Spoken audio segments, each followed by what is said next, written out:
Ni ripoti za Ayo TV kutokea mahakama ya hakimu mkazi Kisutu jijini Dar es Salaam, ambapo hii leo raia wawili wa China wamefikishwa katika mahakama hii wakikabiliwa na kesi ya uhujumu uchumi yenye mashtaka mawili, ikiwemo utakatishaji wa fedha wa shilingi bilioni 2 za Kitanzania. Wawili hao wamesomewa makosa yao mbele ya hakimu mkazi mkuu Beda Nyaki na wakili wa serikali mwandamizi Patrick Mwita akishirikiana na Benjamin Muroto, ambapo wamedai ya kwamba washtakiwa wao wanakabiliwa na makosa mawili ambayo wameyatenda katika nyakati tofauti. Shtaka la kwanza ni kuongoza genge la uhalifu, shtaka la pili ni utakatishaji wa fedha wa dola za Kimarekani 700,000 pamoja na fedha za Tanzania zaidi ya milioni 200.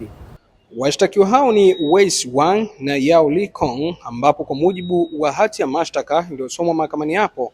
washtakiwa wanakabiliwa na kosa la kwanza la kuongoza genge la uhalifu, ikidaiwa walitenda tarehe tofauti kati ya Disemba 1 ya mwaka 2024 na Disemba 30 ya mwaka 2025 katika maeneo mbalimbali ya Dar es Salaam, Kilimanjaro, Arusha, Mwanza na Unguja, Zanzibar, pamoja na maeneo mengine ndani ya Jamhuri ya Muungano wa Tanzania. Inadaiwa walikusudia na kuandaa genge la uhalifu ambalo lilijihusisha na kugushi nyaraka, kunakili kadi za ATM, kukwepa kodi na kujipatia fedha kwa njia ya udanganyifu.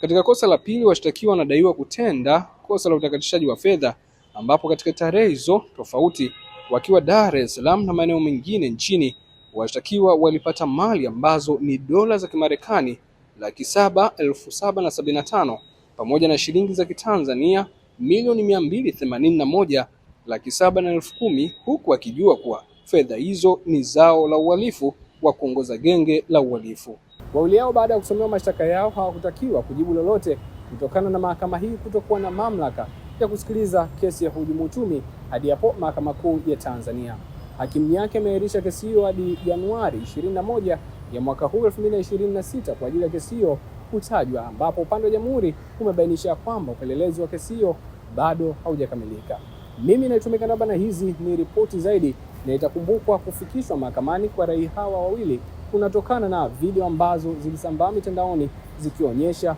wamekamatwa na mifuko ya sandarusi yenye kiasi cha fedha.